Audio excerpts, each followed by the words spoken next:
Hello বন্ধুরা, তোমরা সবাই কেমন আছো? আশা করি সবাই ভালো আছো। আশা করি গল্পটি শুনলে হয়ে যাবে। তাহলে চলুন মূল গল্পটি শুরু করি।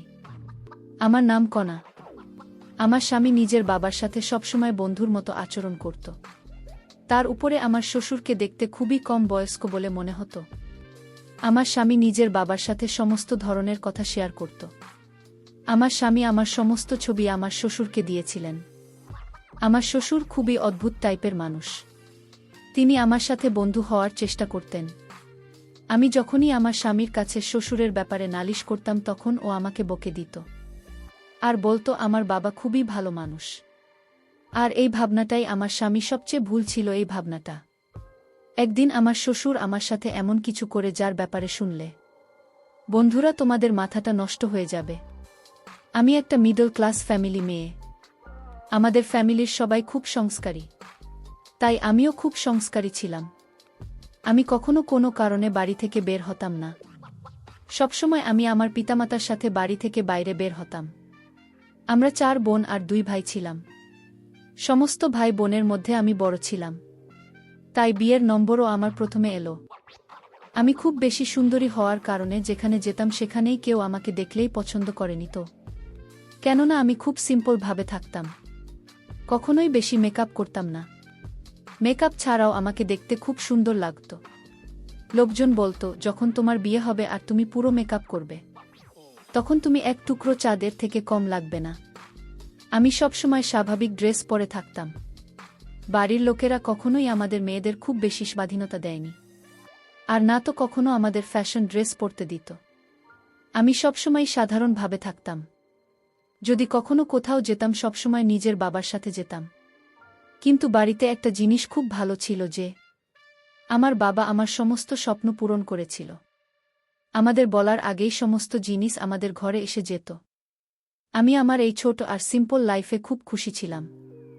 আমি কখনো কোনো ছেলের সাথে প্রেম করিনি, কেননা আমি এই টাইপের মেয়ে না। আমি সব সময় নিজের কাজ নিয়ে থাকতাম।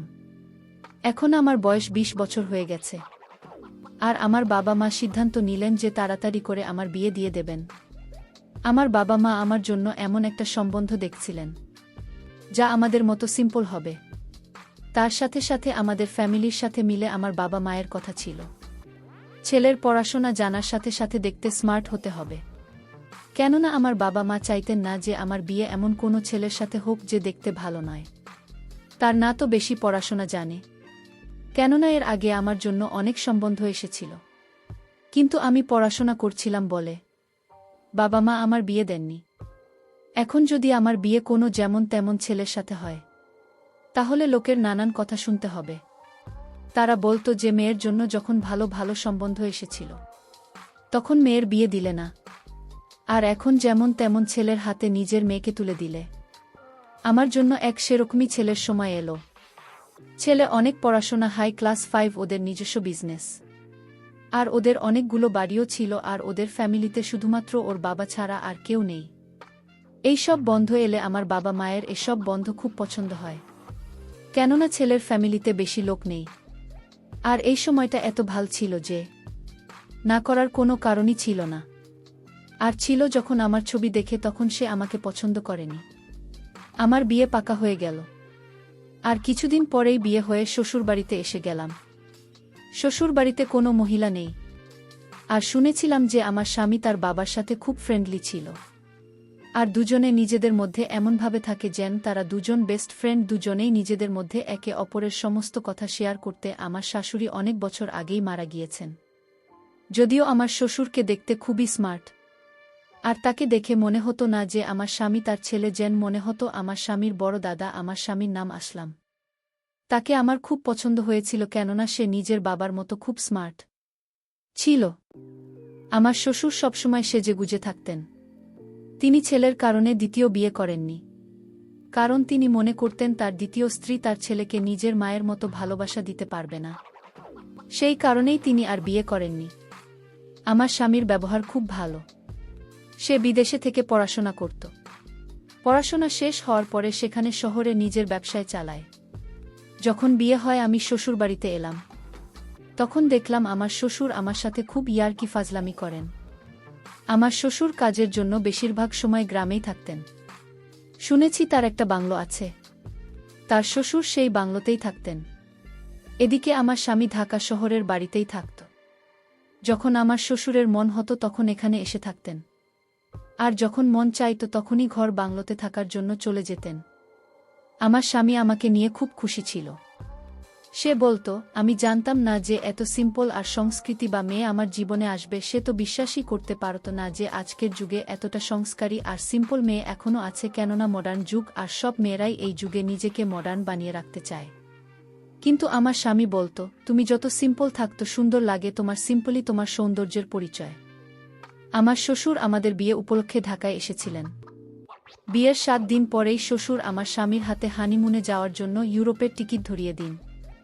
আমার স্বামী শ্বশুরের সারপ্রাইজ পেয়ে খুব খুশি হয়। এরপরে আমরা ফ্রান্সে হানিমুনে চলে এলাম। এখানে যখন আমরা এলাম, আমি আমার শ্বশুরের ফেসবুক পেজ চেক করে দেখলাম তার অনেক ফলোয়ার, যার মধ্যে বেশিরভাগ নিয়ে। তার এত ভালো ভালো ছবি আপনি ছিল যে তাকে দেখে কেউ বলতে পারবে না যে উনি একজন বয়স্ক মানুষ। এত ইন্টারেস্ট থেকে আমি অবাক হয়েছিলাম। এত বয়স হওয়ার পরেও তার হাবভাব 25 বছরের যুবক ছেলেদের মতো। কিন্তু আমি ভাবছি তিনি যদি এরকমই হন তাহলে বিয়ে করেননি কেন? আমার স্বামী এটাও বলতো যে বাবা মার দেখাশোনা খারাপ করতে চাইতেন না বলে তিনি বিয়ে করেননি। আর সত্যি আমার শ্বশুর নিজের ছেলের খুব খেয়াল রাখতেন। এই কারণেই আমার স্বামী নিজের বাবাকে খুব বেশি ভালোবাসতেন। আমার শ্বশুর নিজের ছেলেকে দুনিয়াতে সমস্ত খুশি দিয়েছিলেন আমার স্বামী। তাকে যা বলতো তিনি সে রকমই করতেন। কিন্তু হানিমুনে থাকার সময় আমি একটা জিনিস লক্ষ্য করেছি যে আমার স্বামী আমার যত ছবি তুলেছেন তার সমস্তই তার বাবাকে শেয়ার করত। আর আমার এই ব্যাপারটা খুব অদ্ভুত লাগত। ইউরোপে আমি মডার্ন টাইপের ড্রেস পরতাম যাতে কোথাও না কোথাও গিয়ে আমার শরীরও নজরে আসত। এই জায়গায় এরকম ছিল, এখানে সমস্ত লোকই এরকম জামাকাপড় পরত আর যে যার মতো থাকত। কিন্তু আমার স্বামী এই ব্যাপারটা ভালো লাগেনি যে আমরা যত ছবি তুলেছি তার সমস্তই নিজের বাবাকে দিয়েছিল। আর আমার স্বামী বারবার ভিডিও কল করে আমার শ্বশুরকে আমাকে দেখাতো, আর আমার শ্বশুরও বারবার আমার স্বামীকে বলেছিল, দেখাও তো বৌমাকে, দেখতে কেমন লাগছে। বৌমা কি করছে? সে যতই ভালো হোক না কেন, সে ছিল তো আমার শাশুড়ি, আর শ্বশুর তো বাবার মতো হয়। আমি চাইতাম না যে আমার শ্বশুর আমাকে এই অবস্থায় দেখুক। এই ব্যাপারটা নিয়ে আমার স্বামীর সাথে ঝগড়া করে আমার মন খারাপ হয়ে গিয়েছিল। কিন্তু আমার স্বামী আমাকে মানিয়ে নিত। আমার স্বামী আমাকে বলতো, যদি বাবা আমার কাছে ছবি আর ভিডিও চায় তাহলে আমি কিভাবে তাকে না করব। শ্বশুরবাড়ির পরিবেশ একদম ফ্রি ছিল। আমার স্বামী বলতো যে এখন তোমার বিয়ে হয়ে গেছে, এই সতী সাবিত্রী পান্না ছাড়াও আর এই লজ্জা পাওয়ার ধন বন্ধ করো। যখন তুমি নিজের বাবার বাড়িতে ছিলে তখন সবসময় বাড়ির মধ্যে আটকে থাকতে, কিন্তু এটা তোমার শ্বশুর বাড়ি, এখানে নিজের জীবনকে উপভোগ করো। আমাদের হানিমুন কমপ্লিট হয়ে গেছে আর আমরা বাড়িতে চলে এসেছি। যখন আমরা বাড়িতে এলাম তখন আমার শ্বশুর আমাদেরকে দেখে আমার স্বামীকে ধরে কাঁদতেছিল। এরপরে তিনি আমার দিকে ও গলা মেলার জন্য এগিয়ে আসছিলেন। আমি তাকে থামিয়ে দিল, আমার পিছনে সরে এলাম। আমার এই ব্যবহার আমার স্বামীর ভাল লাগেনি, কিন্তু শ্বশুর এই ব্যাপারটা হেসে কাটিয়ে দিলেন আর তিনি পিছনে পিছিয়ে গেলেন। কিন্তু আমি লক্ষ্য করলাম আমার স্বামী আমার দিকে ঘুরছিল। আমি শ্বশুরের সাথে কোনো কথা না বলে নিজের ঘরে চলে গেলাম। কিছু সময় পরে আমার স্বামী ঘরের মধ্যে এসে আমাকে বলতে লাগল, আমার কাছে তোমার এই ব্যাপারটা একদমই ভাল লাগেনি। তুমি আমার বাবার সাথে ভালো ব্যবহার করেনি। সে তোমার সাথে গলা মেলানোর জন্য আসছিল, তা তুমি পিছনে সরে গেলে। আমি আসলামকে বললাম, তিনি আমার শ্বশুর, তিনি কিভাবে আমার গলা পারেন? আমার স্বামী বলল, বড়লোকদের মধ্যে এরকম আচরণ খুবই সাধারণ ব্যাপার। তুমি কিভাবে জানবে? তুমি তো সারা জীবন ঘরের মধ্যে বন্ধ থেকে জীবন কাটিয়ে দিয়েছে। এমনিতে তো স্বামী আমাকে খুব ভালোবাসত, কিন্তু যখনই ওর বাবার কথা আসে তখনও সিরিয়াস হয়ে যেত। এভাবেই দিন কাটতে লাগল। তার দিন দিন আমার প্রতি আমার শ্বশুরের ব্যবহার অদ্ভুত লাগতে লাগল। এই অবধি ঠিক ছিল যে আমার স্বামীর সমস্ত কথা নিজের বাবার সাথে শেয়ার করত, কিন্তু অবাক তো আমি তখন হয়েছিলাম যখন জানতে পারলাম আমার স্বামী আমাদের স্বামী স্ত্রীর মধ্যে যা হয় সব কিছু নিজের বাবার সাথে শেয়ার করে। এটা হয়তো আমার স্বামীর জন্য কোনো বড় ব্যাপার ছিল না, কিন্তু আমার মনে এটা অনেক বড় ব্যাপার।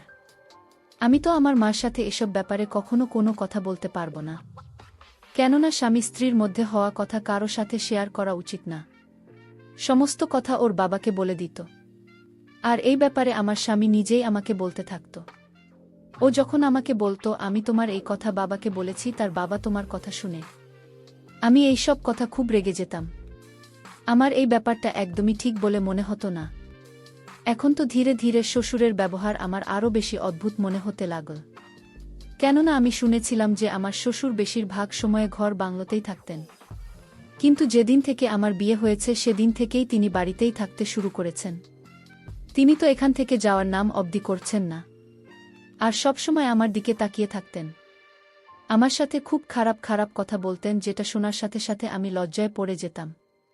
আমি যখন আমার স্বামীকে নিজের শ্বশুরের ব্যবহারের ব্যাপারে বলতাম, তখন ও বলতো, আমার বাবা মডার্নার বড় লোকদের সাথে চলাফেরা তার অভ্যাস, এরকম হয়ে গেছে। এটা তো তোমার কপাল ভালো যে আমার বাবা ও অন্যান্যদের মতো তোমার উপরে কোনো বিধিনিষেধ করেননি। তুমি এত ভাল শ্বশুর পেয়েছ, তাই তো তোমার এসব সঙ্গী হচ্ছে না। এই সব কারণে আমার মনে হতো আমার স্বামী কখনোই আমার কথা বিশ্বাস করত না, আর সবসময় নিজের বাবার সামনে আমাকে ভুল প্রমাণ করতে থাকত।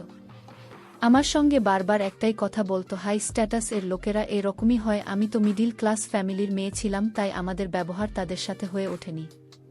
আমাদেরও বড়লোকদের সাথে উঠাপসা ছিল, কেননা আমাদের বেশিরভাগ আত্মীয় স্বজনের অনেক বড়লোক। মাঝে মাঝে আমার মনে হতো আমার স্বামী আমার সম্মানের কোনো পরোয়াই নেই তো, কেননা আমি শ্বশুরের খারাপ ব্যবহারের কারণে তার সাথে কথা বলা বন্ধ করে দিয়েছি। আমার স্বামী বলতো, আমার বাবার এই বাড়িতে থাকা অবস্থায় কখনো যেন এরকম মনে না হয় যে তুমি তার সাথে কথা বলছো না। যদি এরকম হয় তাহলে আমার থেকে খারাপ কিছু হবে না। আমি এখানে বিয়ে হয়ে আসার পরে খুব বড় সমস্যায় ফেঁসে গেছি। একদিকে শ্বশুরের ব্যবহার আমার পছন্দ হতো না, আর অন্যদিকে আমার স্বামী আমার কোনো কথাই বুঝতে চাইতো না। প্রথম প্রথম আমার স্বামীর ব্যবহার আমার সাথে ভালোই ছিল, কিন্তু যখনই ওর বাবার কথা আসে তখন ও আমাকে খুব অপমান করত। একদিন তো আমরা একটা অনুষ্ঠানে গিয়েছিলাম, আর ওখানে তো আমার শ্বশুর সমস্ত সীমা পার করে দিয়েছিলেন।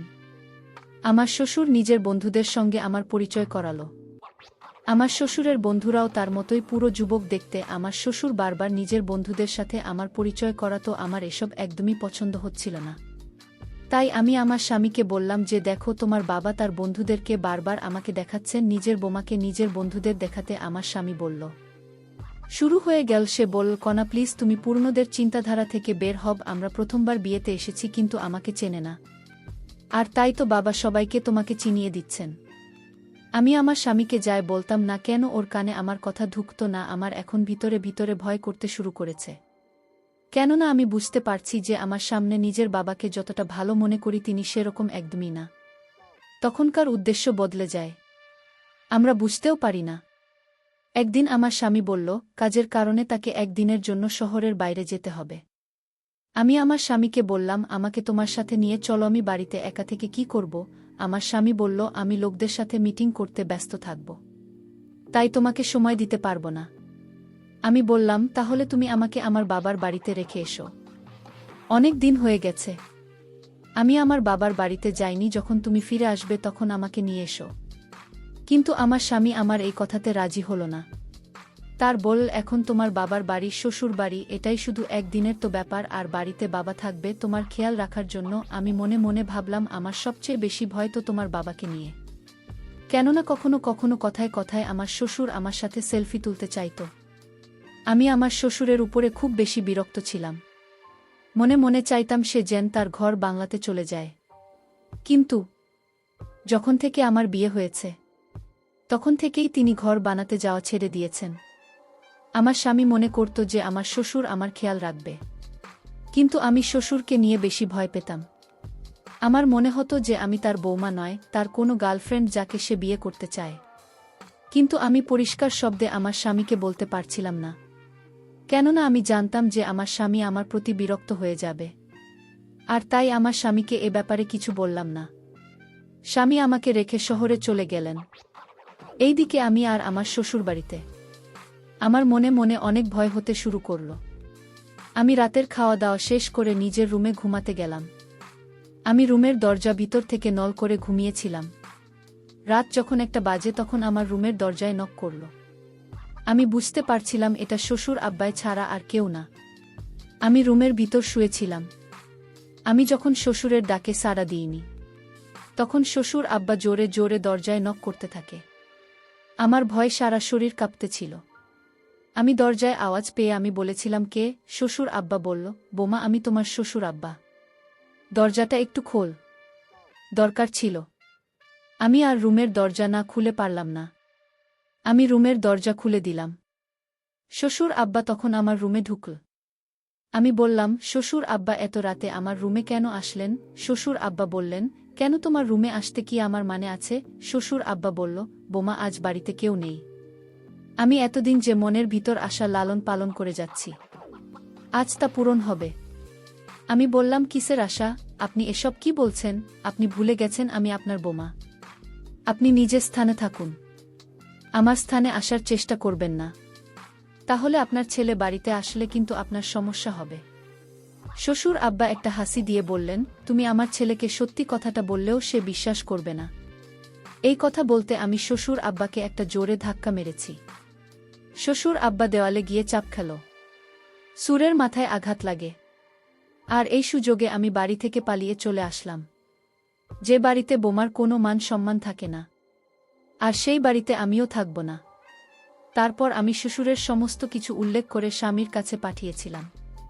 আর আমি তাকে ডিভোর্স লেটারটাও পাঠিয়ে দিলাম। আমি বুঝতে পেরেছিলাম আমার সংসার এই ঘরেই হবে না। কারণ যে শ্বশুর আর স্বামীর মধ্যে কোনো পার্থক্য নাই, বোমাকে স্বামীও পেতে চায়, আবার শুরু পেতে চায়, এটা কোনোভাবে সম্ভব ছিল না আমার পক্ষে। কারণ আমার মা বাবা এই ধরনের শিক্ষা আমায় দেয়নি। তো বন্ধুরা, আজকে এই পর্যন্ত। সবাই ভালো থাকবেন, সুস্থ থাকবেন। ধন্যবাদ।